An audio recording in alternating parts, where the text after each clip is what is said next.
If you change how you think, it changes how you feel. And when you change how you think and how you feel, you change your energy, you change your behavior. And when you change your energy and your behavior, the people around you are influenced directly and energetically.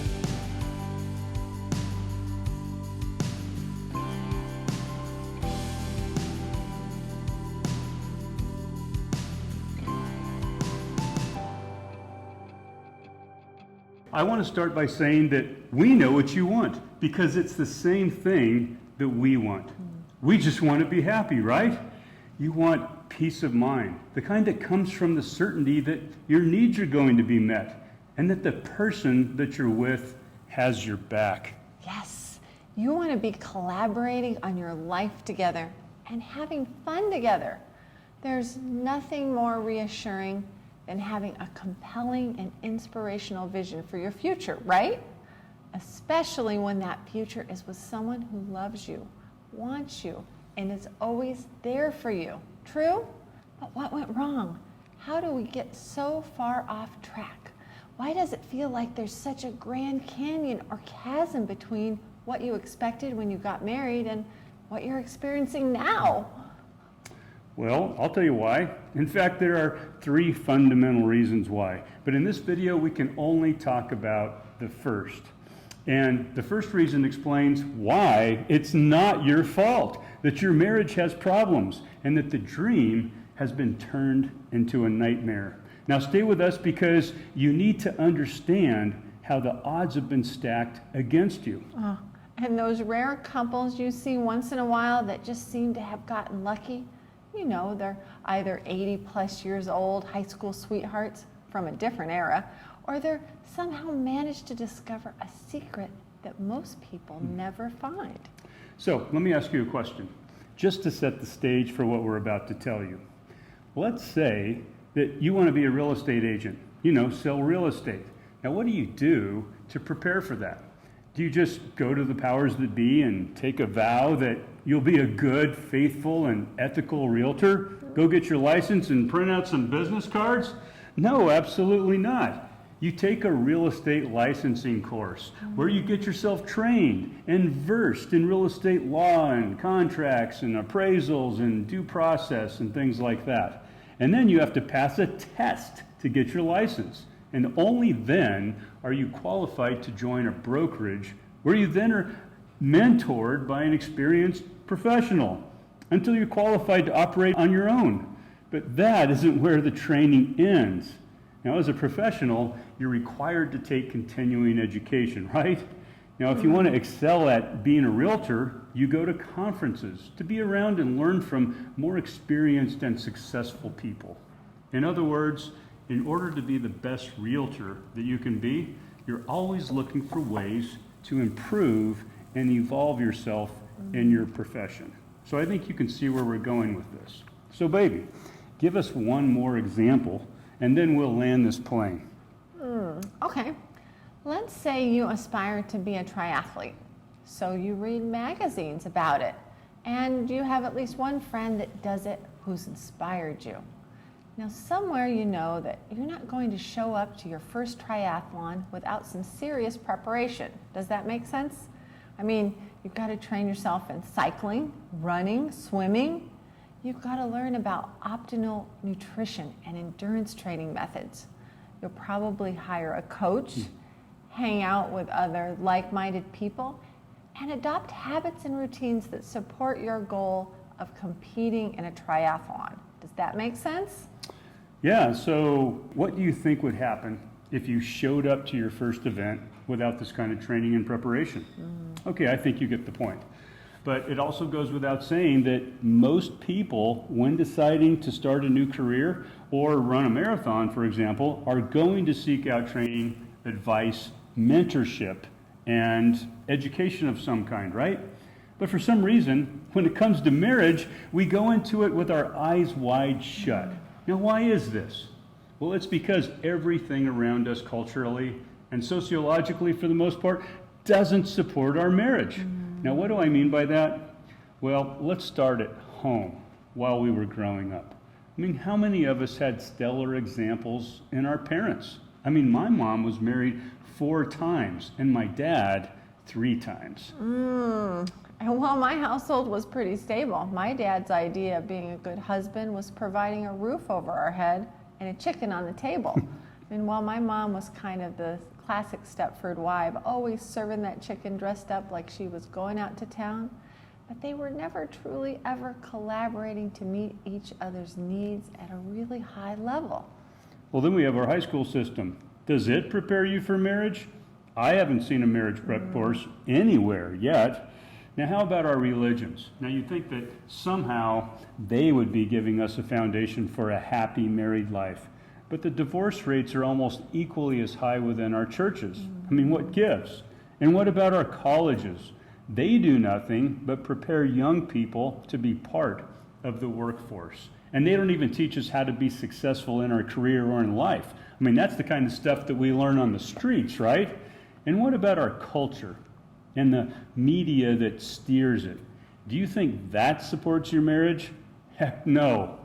Now, the point is that everything in our system sets us up for failure because not only is there no training built into the system, we don't live in an environment that cultivates, nurtures, or supports marriage. Oh, so true.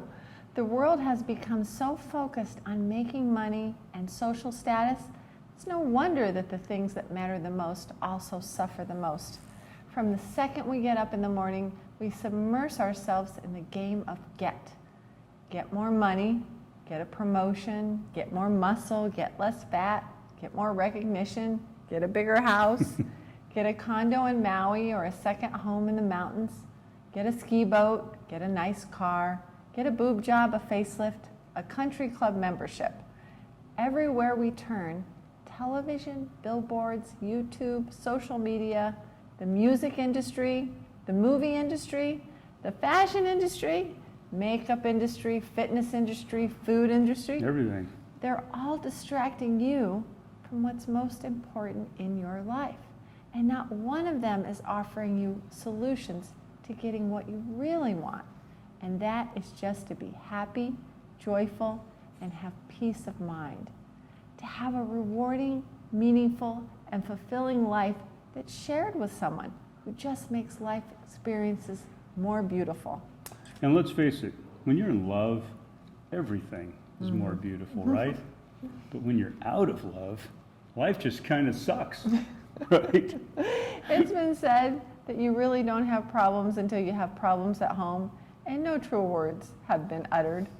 Unfortunately, most people with marriage problems don't recognize them when they first start, or they just believe things will get better without any participation on their part. Many problems start out the size of a molehill, but grow into the size of a mountain. Just like many people manage their careers and their health, they manage their relationships too. For example, how many of us coast along with our relationships, our careers, our health, until there's a crisis? How different our experience would be if we master planned a future together. So what do? I mean, how do you get back on track?